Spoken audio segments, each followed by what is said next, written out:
Genesis chapter 6 verses 4 through 5. And there were giants in the earth in those days, and also after that, when the sons of God came in unto the daughters of men, and they bare children to them. The same became mighty men which were of old, men of renown.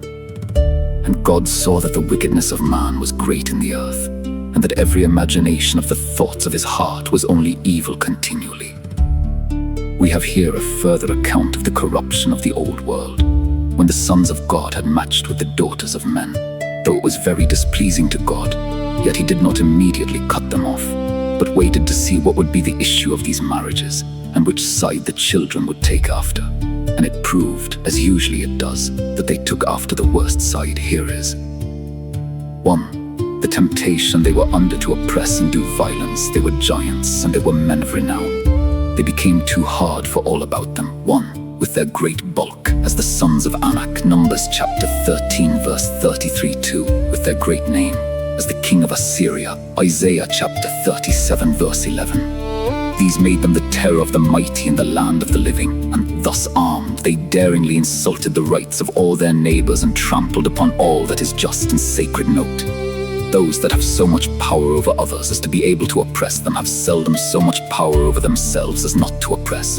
Great might is a very great snare to many.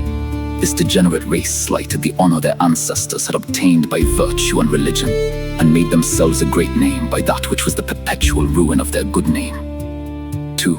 The charge exhibited and proved against them. Verse 5. The evidence produced was incontestable. God saw it, and that was instead of 1,000 witnesses. God sees all the wickedness that is among the children of men. It cannot be concealed from him now, and if it be not repented of, it shall not be concealed by him shortly. Now what did God take notice of? He observed that the streams of sin that flowed along in men's lives, and the breadth and depth of those streams. He saw that the wickedness of man was great in the earth. Observe the connection of this with what goes before. The oppressors were mighty men and men of renown. And then, God saw that the wickedness of man was great. Note: the wickedness of a people is great indeed when the most notorious sinners are men of renown among them. Things are bad when bad men are not only honored notwithstanding their wickedness, but honored for their wickedness. And the vilest men exalted. Wickedness is then great when great men are wicked. Their wickedness was great. That is, abundance of sin was committed in all places, by all sorts of people, and such sin as was in its own nature most gross and heinous and provoking. It was committed daringly, and with the defiance of heaven, nor was any care taken by those that had power in their hands to restrain and punish it.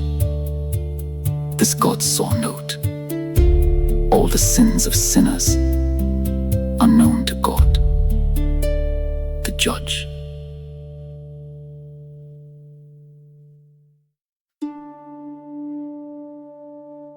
He observed the fountain of sin that was in men's hearts. Anyone might see that the wickedness of man was great, for they declared their sin as Sodom. But God's eye went further. He saw that every imagination of the thoughts of his heart was only evil continually, a sad sight, and very offensive to God's holy eye. This was the bitter root, the corrupt spring. All the violence and oppression, all the luxury and wantonness that were in the world proceeded from the corruption of nature. Lust conceived them. James chapter 1 verse 15. See Matthew chapter 15 verse 19. The heart was naught.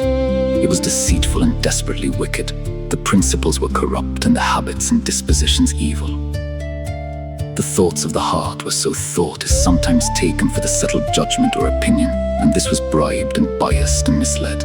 Sometimes it signifies the workings of the fancy, and these were always either vain or vile, either weaving the spider's web or hatching the cockatrice's egg. The imagination of the thoughts of the heart was so, that is, their designs and devices were wicked. They did not do evil through mere carelessness as those that walk at all adventures, not heeding what they do, but they did evil deliberately and designedly, contriving how to do mischief. It was bad indeed, for it was only evil, continually evil, and every imagination was so. There was no good to be found among them, no, not at any time. The stream of sin was full and strong and constant, and God saw it. See Psalms chapter 14 verses 1 through 3.